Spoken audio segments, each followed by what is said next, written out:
Today, I'm going to explain a sci-fi comedy movie called Colossal. Spoilers ahead. Watch out and take care.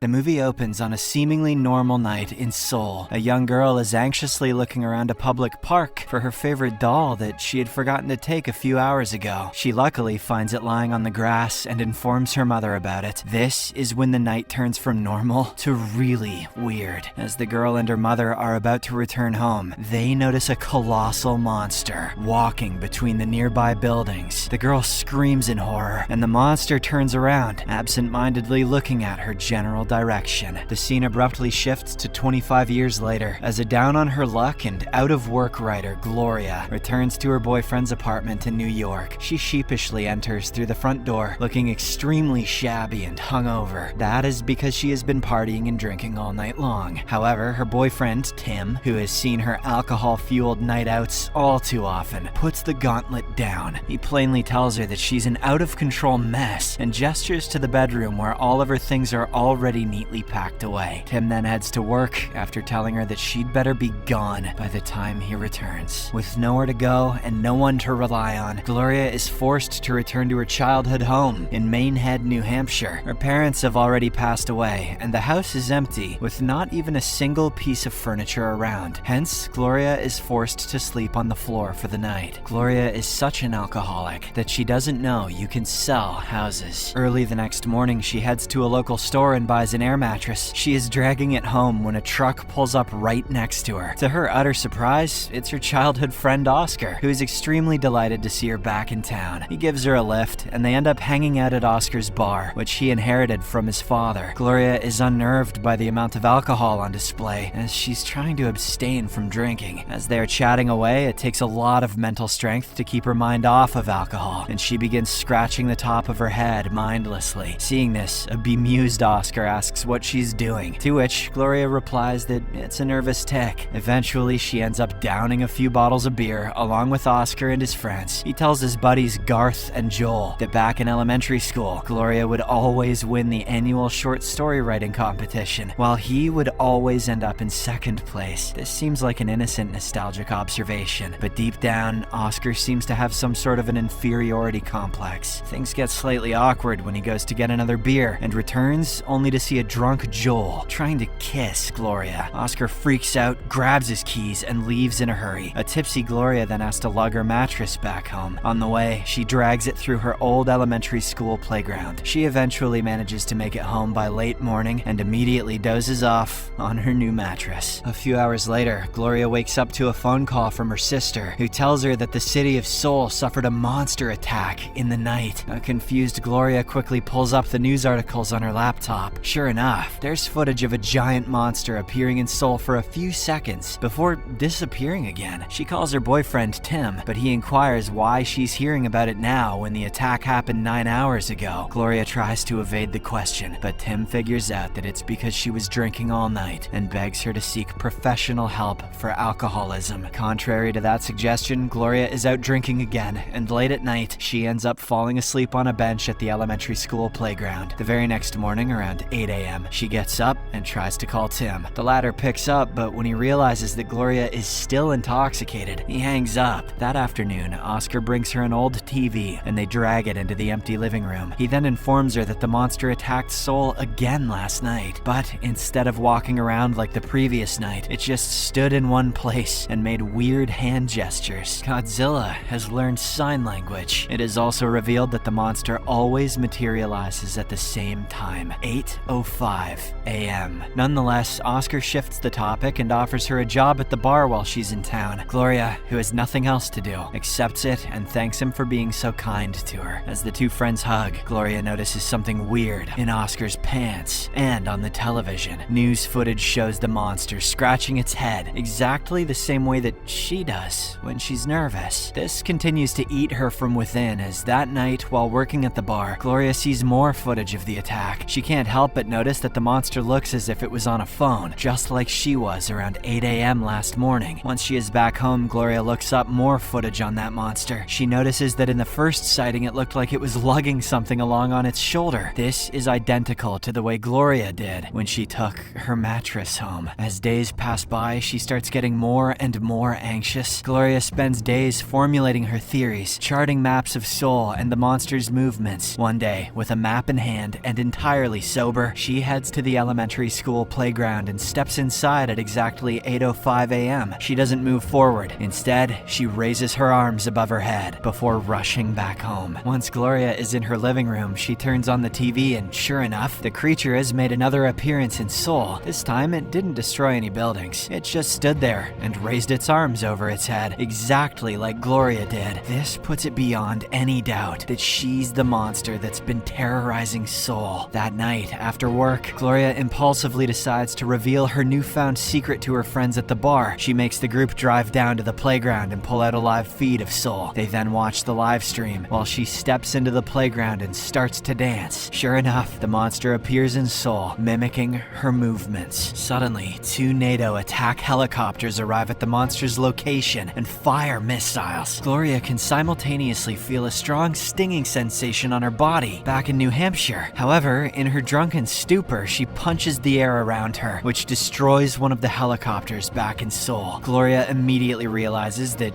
she just killed whoever was in that helicopter. She thus freaks out, leading her to accidentally lose her footing and fall to the ground. Sometime later, she wakes up in her house to the sounds of destruction on her TV. Oscar, who had arrived a few moments ago, is holding a bag of groceries for her. She feels terrible and wants to go to the police station to turn herself in, but Oscar stops her and hands her today's newspaper. We then find out that last night, when Gloria fell, something strange happened. A robot monster appeared in Seoul right at the exact moment that Oscar stepped into the playground to help her. Next, they go to a nearby diner for breakfast to discuss their predicament. It seems that the monsters only show up for Gloria and Oscar. She pieces together that the last monster appearance 25 years ago must have been on the day when she was walking to the elementary school as a kid. Back then, there wasn't a playground, but a construction site with garbage and trees. Gloria has a flashback, and she remembers her younger self walking to school with a project in hand. A young Oscar was right behind her, holding his own project. In the morning, the two wait on the playground's bench for the clock to strike 8:05 a.m. The right time arrives, and Gloria gets in the playground, which causes that monster to materialize. She then bends down and writes an apology message in Korean onto the ground, promising that the monster won't return again. Later that night at the bar, the news shows the footage of the monster's apologetic writing in Seoul. After closing up the bar for the day, Gloria and Joel sneak out to spend the night together. The next day, when she heads home, Gloria sees on the news that the robot monster is in Seoul, taunting the locals. At least we don't see the kaiju in Missionary. This freaks her out, so she grabs Joel and quickly drives to the playground. Upon arriving, they see a drunk Oscar watching the live stream of Seoul. Gloria angrily tells him to stop it, but Oscar retorts that he hasn't killed anyone, unlike her. Nonetheless, she walks into the playground and slaps him to bring him back to his senses. However, that night, as they're closing their shift at the bar, Oscar is upset about the incident. Videos of his robot being slapped by Gloria's monster are viral, making him feel mocked. He chugs down a few bottles of beer and then berates his friend, Garth. In a rather rude way, he yells out loud that Garth is a cocaine addict. If he goes to the playground, he'll show up in Seoul as King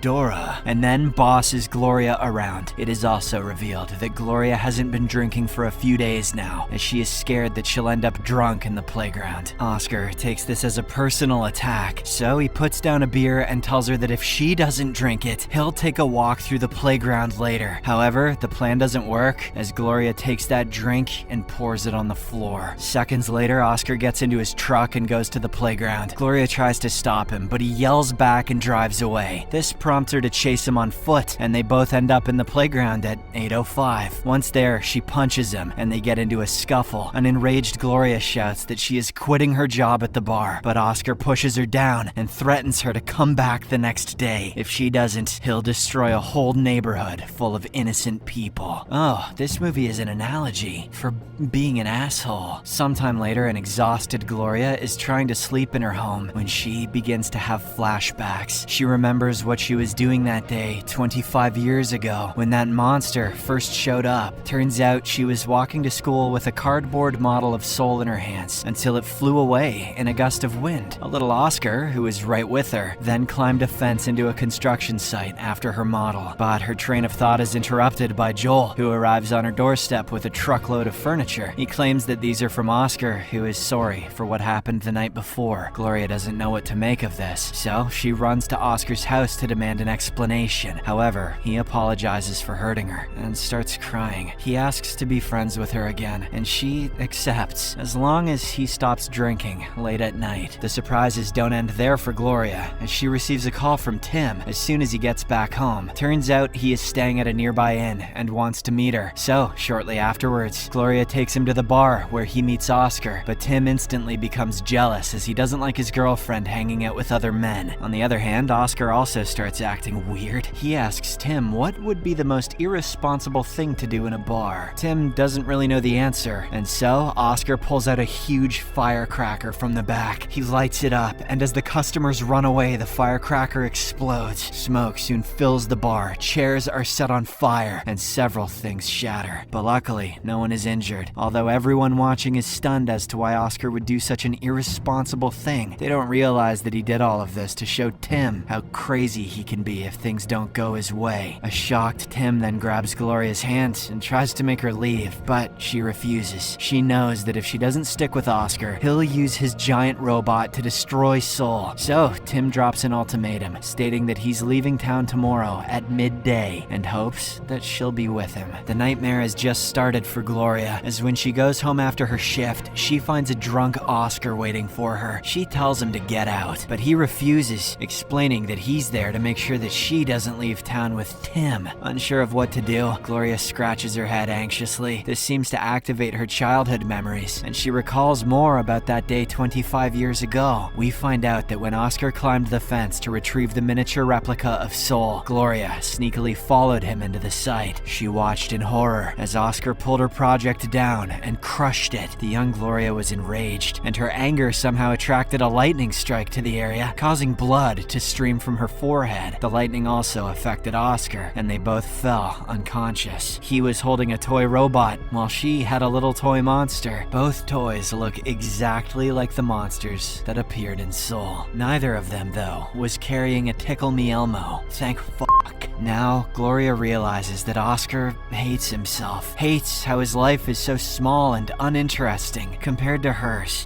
What does she do? She thus confronts Oscar and then proceeds to call Tim. Simultaneously, they hear alarms ringing on the TV, and both of them realize that it'll soon be 8:05. Oscar rushes for the door, but Gloria strikes him over the head with a chair. This enrages him, and he charges at her with a piece of wood, but she retaliates by making a bookshelf fall on him. Despite all this, Oscar makes a run for it. He leaps from the upstairs window, down to the pool, and into the streets. A chase then ensues, and they both reach the playground shortly afterwards. Unfortunately, Oscar punches Gloria so hard that she falls to the floor and is unable to stop him from destroying an entire neighborhood in Seoul. Defeated and injured, Gloria returns home and crawls into bed. She sees that the maps of Seoul and the playground, which she drew a few weeks ago, have turned upside down. This gives her an idea, so she immediately packs a bag and rushes to the airport. A few hours later, Oscar notices her absence, but he heads to the playground and chugs down several bottles of beer. The scene abruptly shifts, and we see that Gloria has reached Seoul. Soon, the alarms ring, signaling that it's time for monsters to make an appearance. Back in New Hampshire, Oscar steps onto the playground, beginning his robot rampage in Seoul. Korean civilians scatter from this giant robot, but Gloria walks closer to it. Back on the playground, Oscar suddenly hears a distant rumbling as Gloria walks closer to the robot. In a shocking twist, her monster has appeared in her hometown, right in front of Oscar. He tries to run, but Gloria rushes forward and gets a hold of Oscar. As a result, his giant robot monster floats as if it's being picked up by invisible hands. Realizing that there is nowhere to run, Oscar begs to be put down, but Gloria's monster yeets his ass. This causes the robot monster in Seoul to be thrown thousands of feet away. The citizens of Korea rejoice, believing that the robot is now dead and won't harm them anymore. The movie ends as Gloria steps into a Korean bar and asks the bartender if she'd like to hear an amazing story.